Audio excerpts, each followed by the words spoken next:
Hello, dancers. I hope everyone is well. Did you know Miss Amy's mother wrote children's books? She wrote 9 of them, and I want to share them with you.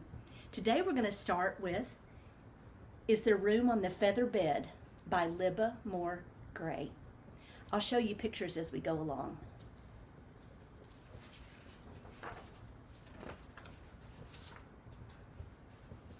Once, there was a wee fat man and a wee fat woman who lived in a teeny tiny house at the bottom of a great green hill next to the bank of a clear running brook. They lived happily there with a large family of animals.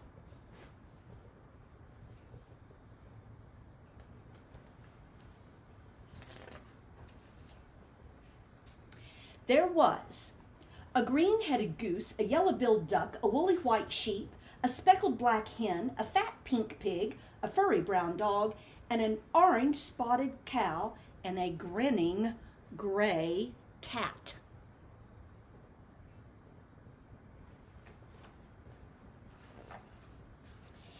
And from time to time, a small plump skunk with a broad white stripe down the center of its bushy back stood upwind watching them.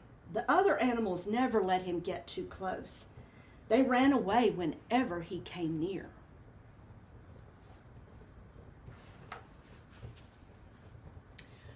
When the wind blew on the teeny tiny house at the bottom of the great green hill, it blew hard. And when the sun shone, it shone brightly. One day, the wind blew a dark cloud across the brightly shining sun. Soon, the rain started with a quiet ping, ping, ping. Before long, the pinging turned into a loud hammering of 1,000 drops that ran off the red tile roof, splashed into the rain barrel, and trickled down the bank of the clear running brook. The brook overflowed its banks and rose so high that the green-headed goose and the yellow-billed duck could no longer enjoy a good swim. So they waddled up the bank and stood under the willow tree.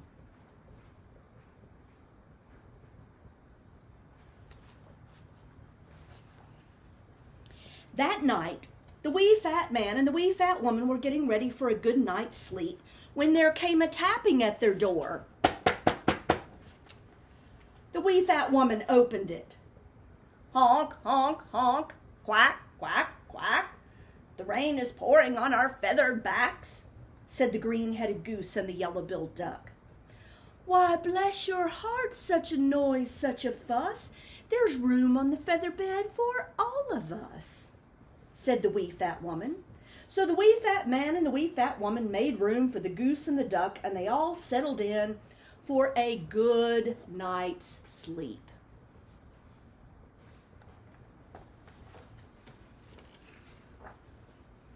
No sooner had their eyes closed than there came a second tapping at the door.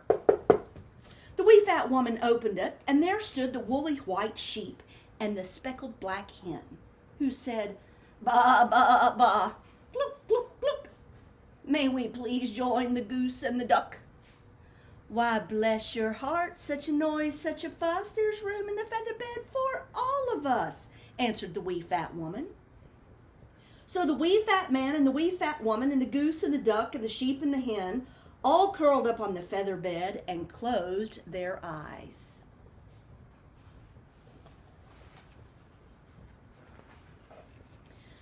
Soon there was more tapping on the door.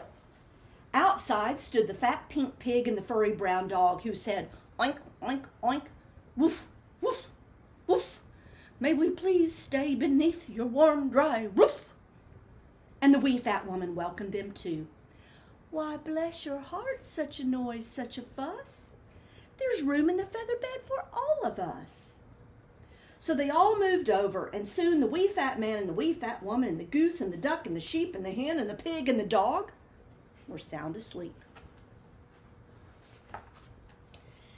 Just as a nice dream was beginning for them all, there came another tap at the door.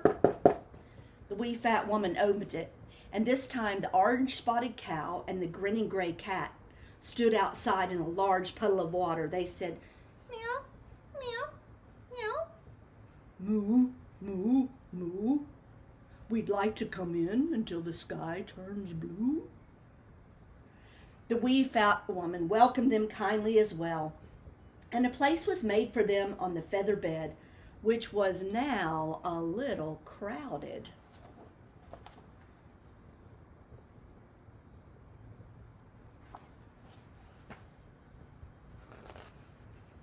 Soon they were all fast asleep.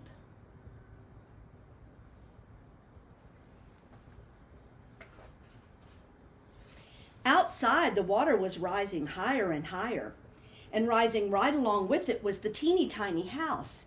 It rocked gently as if it were a cradle, helping everyone to sleep soundly indeed. But before long, the wee fat woman was awakened yet again with another tap, tap, tap on the door. And now a very sleepy wee fat woman opened it and was astonished to find the small plump skunk, who sang out, "I'm a small plump skunk who cannot swim. I'm asking politely, may I please come in?" The wee fat woman scooped up the small skunk and said, "Why, bless your heart, such a noise, such a fuss.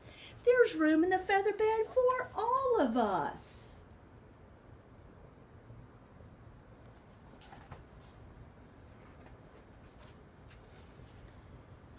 But when she helped him onto the bed, the green-headed goose woke up and cried, "Skunk!"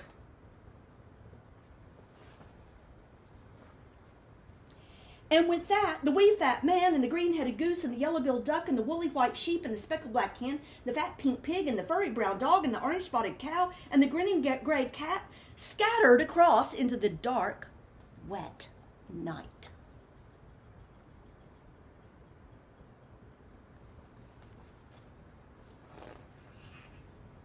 It didn't take long before they began to think about that soft, dry feather bed. Finally, the green-headed goose called out to the others, "Maybe we shouldn't have raised such a fuss. Skunk's cozy inside, but just look at us."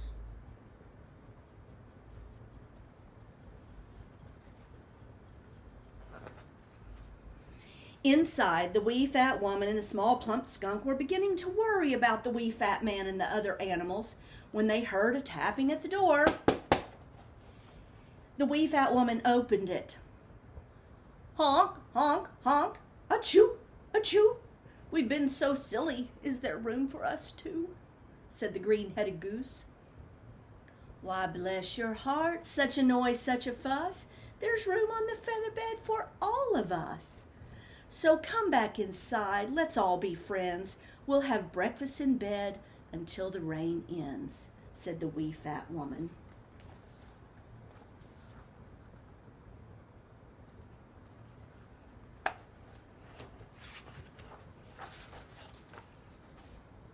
And so they did.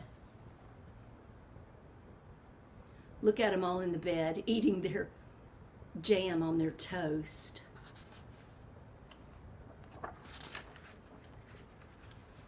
And now they're all friends. And look, the skunk is with them. They're fishing together.